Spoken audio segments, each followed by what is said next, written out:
Well, hello everybody, and welcome this week to Talkingh Flutes Extra with me, Jean-Paul Wright. As you can probably hear, there's water going on in the background, and that's because unusually I'm not at home in my little studio where I do the podcasting. I'm actually up in the north of England in a beautiful part of the world called the Peak District, and I've been walking in this rather cold March weather, and I've come across this beautiful little stream, and I've been thinking about the podcast for this week. Yeah, I'm normally really well organised, but didn't really have a clue on what I was going to talk about this week. And then walking up towards Kinderscout, where it's quite a big hill in this part of the world, and I had this idea, and I thought I would go back to a topic that I spoke about a long time ago, and it's about comparison and the burden of perfection. So I've come down and found it's really quite cold here, but I've come and sat down by the side of this stream, which is why you can still hear it.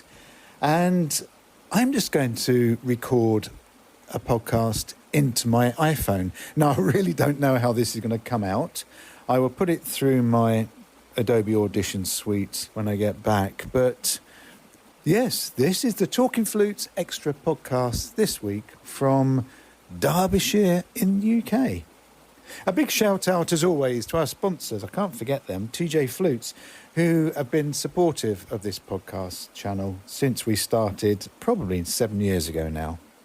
So, liberating ourselves from the chains of musical comparison. That's quite a long title, isn't it? But in the intricate tapestry of our musical expression, the quest to be true to oneself often encounters a formidable obstacle, which is comparison. The impulse to measure one's own musical journey against others really does hinder creativity. It stifles our growth and ultimately erodes the joy of our music making. So in however long this podcast is going to be, I'll try and delve, if I can remember, into the critical importance of freeing ourselves from self-limiting factors, particularly the pervasive influence of comparison. Comparison is like a subtle melody playing in the background and can insidiously seep into a musician's psyche. We've all had it, we've all experienced it, and the allure lies in the seemingly innocent act of evaluating ourselves against others. However, this comparison game is deceptive, and it often overshadows the unique attributes and strengths that each of us, every musician, brings to the musical table. Every musician is a composer of their own symphony. I think we can all agree that, can't we? And our performance is complete with distinctive notes, rhythms and harmonies. So to free oneself from the limiting shackles of comparison, it is imperative to recognise and also embrace one's uniqueness. And if that's the starting point, then if we can get over that we are each one of us unique to the next musician, we have an excellent baseline in which to begin this process. The qualities that set a flute player or musician apart, whether it be a distinctive tone, a particular approach to phrasing, or a signature style, really are the ingredients that contribute to the richness of the musical landscape. Comparison can therefore inadvertently lead us down the perilous path of uniformity, striving to replicate the sound or style of another artist, and this can result in a loss of individuality. So it's essential to realise that the beauty of music lies in its diversity. The key lies in transforming that inspiration into authenticity. It's not about imitating, but assimilating, incorporating influences into one's musical vocabulary. This process allows us to build upon our strengths whilst weaving a tapestry that is uniquely ours, taking influences and preferences from other players. Comparison often fixates on the destination, an exam, a performance, which is a mirage of perceived success that distracts us from the true essence of our musical journey. We instead, and I believe this, should shift our focus from external benchmarks, I know that's really hard in society today, to internal growth and progress. By setting personal goals and celebrating small victories, however you intend to measure that, the journey that we're on becomes a source of joy and fulfillment, unburdened by the weight of comparison. Now, in an era dominated by social media, the pressure to compare oneself to others can be particularly pronounced. I mean, musicians have to navigate these digital landscapes with caution. We have to recognise that curated online personas may not reflect the true depth of an artist's journey. By crafting authentic narratives and sharing the highs and lows, musicians contribute to a more genuine and supportive musical community.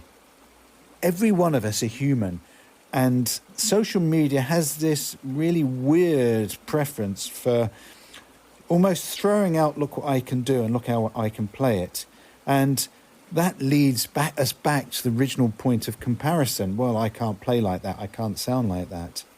So we need to sort of build a supportive ecosystem of really collaborating, not competing. And I know that's hard in this world of competing for jobs and doing flute competitions or music competitions. But the ethos of music thrives in collaboration rather than competition. I mean, we should actively seek out and nurture supportive communities where the emphasis is on collaboration and this shared passion that we're on. By building connections with our fellow artists, musicians can create an ecosystem that encourages individual expression without the stifling shadow of comparison. So in the quest, it's getting quite cold here, but I'm going to carry on waffling into my iPhone and just see how far we get with this. But in the quest for musical mastery, the practice room becomes our sanctuary where we can forge our skills and refine our craft. However, this sacred space often becomes a battleground of self-doubt, fueled by concerns about negative comments, the shadows of comparison, and the elusive pursuit of perfection. Let's look. Negative comments, when viewed through the lens of constructive criticism, can be a powerful catalyst for improvements. Musicians, therefore, I believe, cultivate a mindset that sees feedback where possible, not as a personal attack, but as a valuable tool for refinement. I very much believe that by separating the critique from one's identity, we can extract useful insights that propel us forward on our musical journey. But I do know that, and I do appreciate that, not all feedback holds equal weight, and we should develop the skill of filtering comments. Recognizing the source, the context, and the intent behind feedback allows us to discern what is genuinely beneficial from what may be subjective or literally relevant. This discernment empowers us to focus on constructive insights while disregarding noise that may hinder our creative spirit. Now, my grandfather told me many, many years ago to never accept criticism from somebody who you wouldn't take advice from. I hold this small piece of wisdom close to this day. It really doesn't help that the pursuit of perfection in music is an elusive endeavour, akin really to chasing a mirage in the desert. We have to liberate ourselves from this burden of perfection and almost embrace the beauty of imperfection, because it's in the nuances, the unexpected and the genuine expressions that the true essence of our music emerges. Understanding that perfection is an unattainable ideal frees us to explore and experiment fearlessly. See, the concept of growth mindset was, if I remember correctly, popularised by psychologist Carol Dweck, and is particularly relevant in the realm of musical practice. Instead of viewing abilities as fixed traits, musicians with a growth mindset see challenges as opportunities to learn and improve, and this perspective fosters resilience, which in turn is a crucial quality in navigating the inevitable setbacks and plateaus that we experience on this long and winding path to excellence. And again, excellence is an opinion, not a fact. Our practice sessions are vulnerable moments where self-doubt may be amplified by these echoes of comparison. So we should consciously shift our focus from external benchmarks to internal growth, and regular self-reflection, goal setting and acknowledging our progress contributes to this positive feedback loop that in turn reinforces the intrinsic value of our musical journey, not that of somebody else but our own. Practicing the flute is not solely about repetition. I know we do it all the time, but it's not. It really is a journey of exploration, and we should infuse our practice routines with a sense of curiosity and joy. And I know, I get it. There is so many years I've been practicing where I haven't felt curiosity and I haven't felt joy. But when I look back, was there growth there? Or was I just sort of plateauing because I wasn't searching for things? Experimenting with different techniques and styles and genres not only enhances our versatility, but it keeps our artistic spirit alive. The practice room, well, it then becomes a playground, a space where mistakes are, let's put it, opportunities for discovery. Another area which, as you will know if you follow these podcasts, is that I'm really into the use of mindfulness and how that impacts the general well-being of flute players and musicians. And mindful practice emphasises quality over quantity, because it encourages us to focus on specific elements with intention. So many people, you hear them say, I practiced 6 hours today, I practiced 7 hours today, and you may have practiced 2 hours, and it makes you feel automatically worse off. You feel as though you're missing out, you're losing something, but you're not. Quality over quantity. By breaking down complex passages, homing in on challenging transitions and practicing with heightened awareness, it enhances the efficiency of our practice sessions. And this approach ultimately will minimize our frustration and genuinely does foster a deeper connection with our instrument.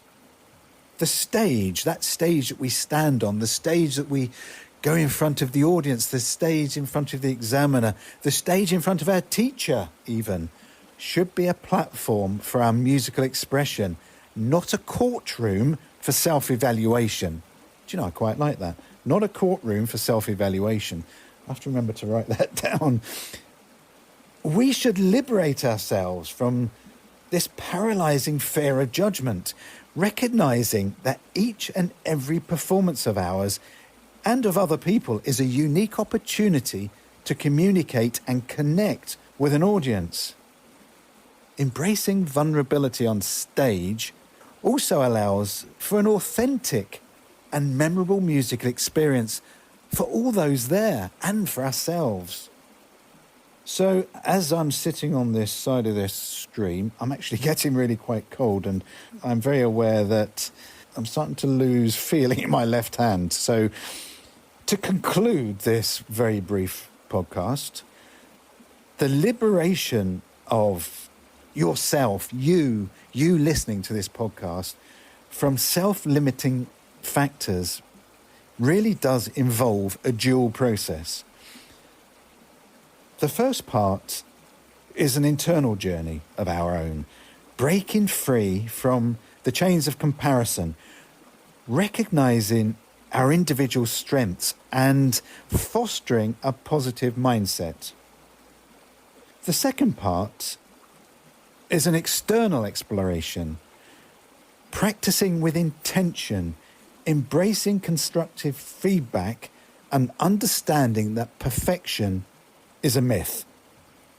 So, as you embark on this holistic approach to flute playing, you really will begin to unlock the true potential of your artistry and pave the way for fulfilling, authentic, and ultimately, and that's all that we want, a happy musical journey. Wherever we stand on the ladder of flute playing fraternity, each and every one of us has a place. So, thanks for listening to my waffling today. I need to go and find a coffee because these March mornings should probably not be spent sat next to a stream on a cold day without gloves on. So thanks for joining me this week on Talking Flutes Extra. May your week be beautiful and musically fulfilling. And let me choose high F sharp, third octave F sharp. May that be perfectly resonant. Because, as usual, mine never is. Cheerio, everybody.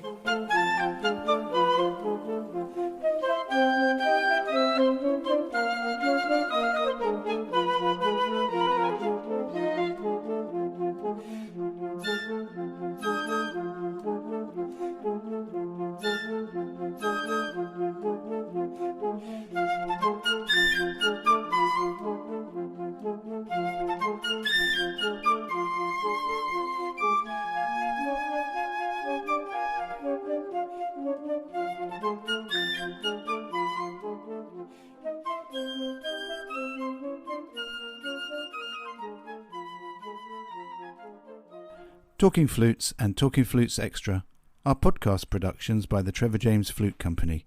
For more information, visit trevorjamesflutes.com.